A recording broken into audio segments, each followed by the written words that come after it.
Hey, cheerleaders. Chris Mack coming at you today with Superboy issue number 1. This is from January 2011.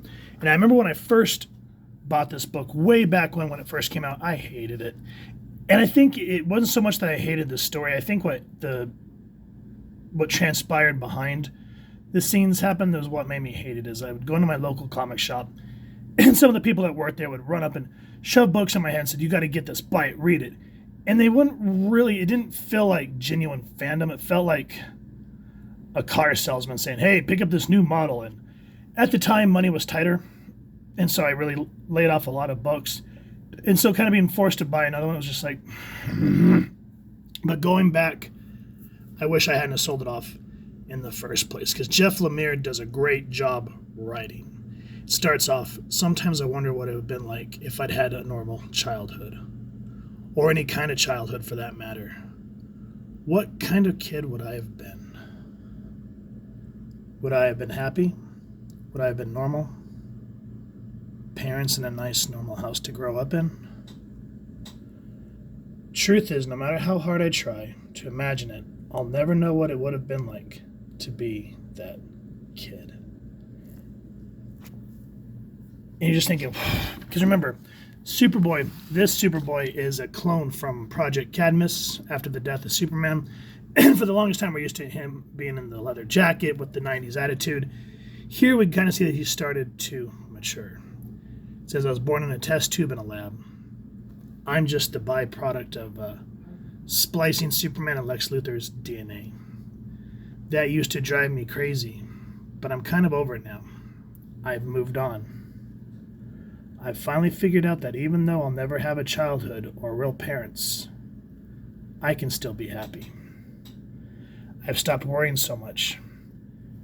I'm keeping things simple, focusing on the small things." So I like that for this series, instead of trying to follow up with Superboy being in Hawaii and all the stuff that happened through the early 90s, this issue, they just kind of scale Superboy back, bring him back to his roots where Clark started so that he can find himself. He's moved in with Clark's mom, Martha Wayne, after Jonathan passed away. And so it's just nice to see him kind of accepting who he is, not so much angsty as he was in the 90s, and really trying to find himself. Now this is called Smallville Attacks. Jeff Lemire writer, Pierre Gayot, star artist, Jamie Grant or Jaime Grant, either or colorist, John J. Hill letter, Raphael Albuquerque doing the cover, and there's everyone else working on the book. And in here, just in case you guys didn't know, it says cloned using the Kryptonian DNA of Superman and the human DNA of Lex Luthor. Connor Kent fights for truth, justice, and the American way as Superboy.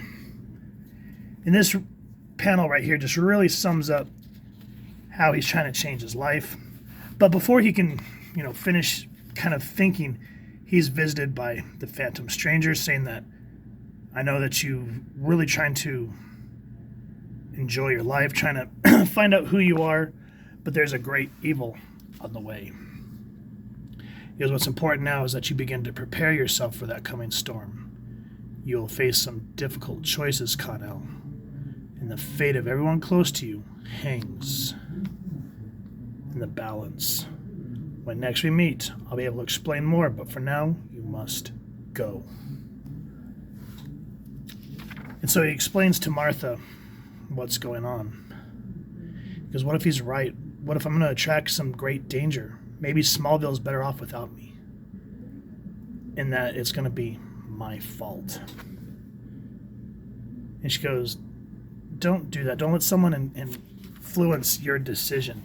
You just live your life." But then we go back to this little boy. We realize that this is a real person and not just some thought. But we start seeing all these dried up bones, an alluring threat.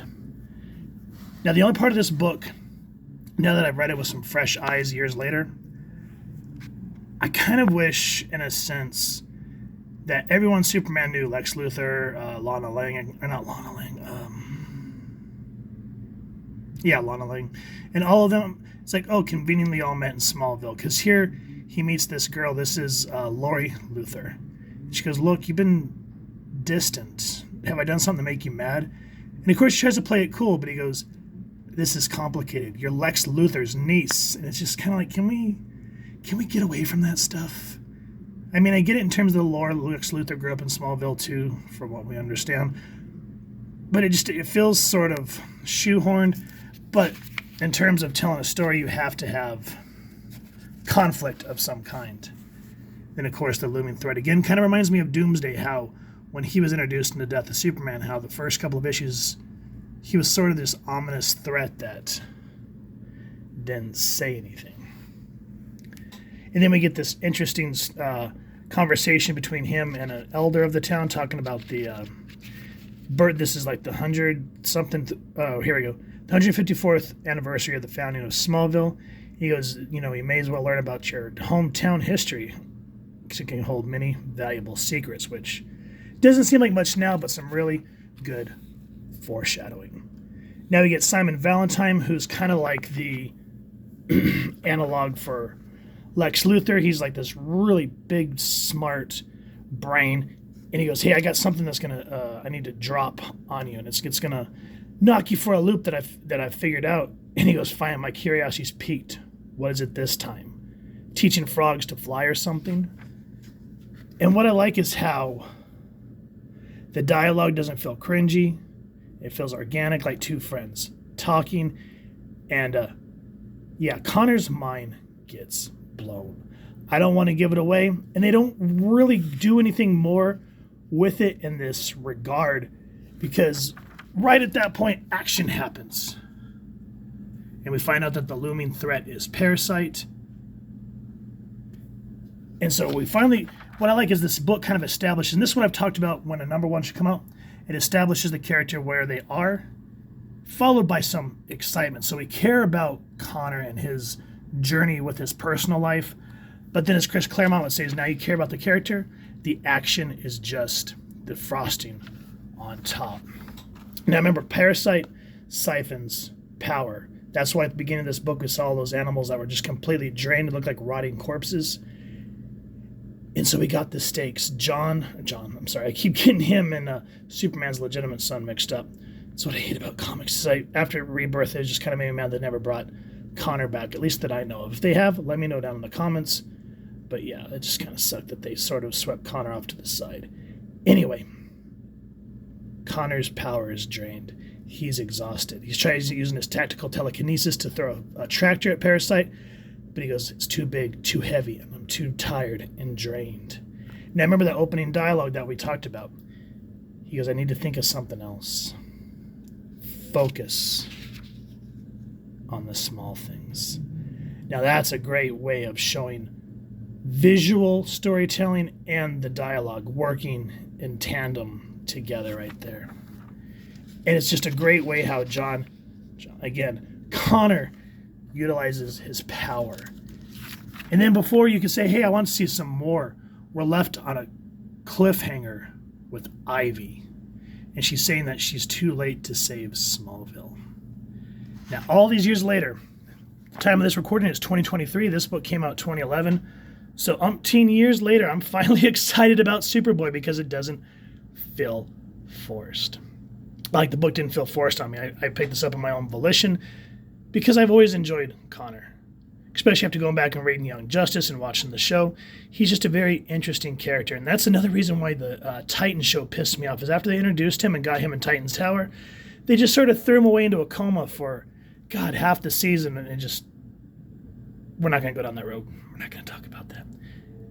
Anyway, if you guys have enjoyed what you've seen in this book, please first and foremost support your local comic shop or wherever it is you like to pick up your comics and action figures. If you've enjoyed this review, we really would appreciate if you take a moment to like, share, and subscribe. Helps the club channel more than you could possibly know. And if you don't mind hitting that fancy little super bell next to subscribe, that way as we continue to upload content, you guys will get notified. Come to the channel, and we love talking with you and hearing your thoughts and feedback down in the comments below, or our social media pages, which I'll make sure to leave the links down in the description. So with all that said, hope y'all continue to have an absolutely amazing day reading, and happy hunting, true believers.